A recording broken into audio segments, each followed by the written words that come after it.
Niregaluhan ni Andrea Brillantes ng motorsiklo ang dalawa niyang kasambahay na matagal na umanong nag-iipon para mabili ang pangarap nilang rides. Sa kanyang vlog, iginiit ni Andrea na hindi niya ginawa ang pamimigay ng motor sa mga kasambahay niyang sina Sabel at Riza.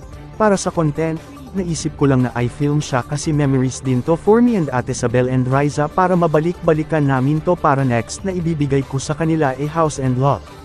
Sana umabot ako sa ganoong point, paliwanag ng aktres. Dagdag ni Andrea, deserve ang dalawang kasambahay sa regalo dahil matagal na silang nagsisilbi sa kanilang pamilya.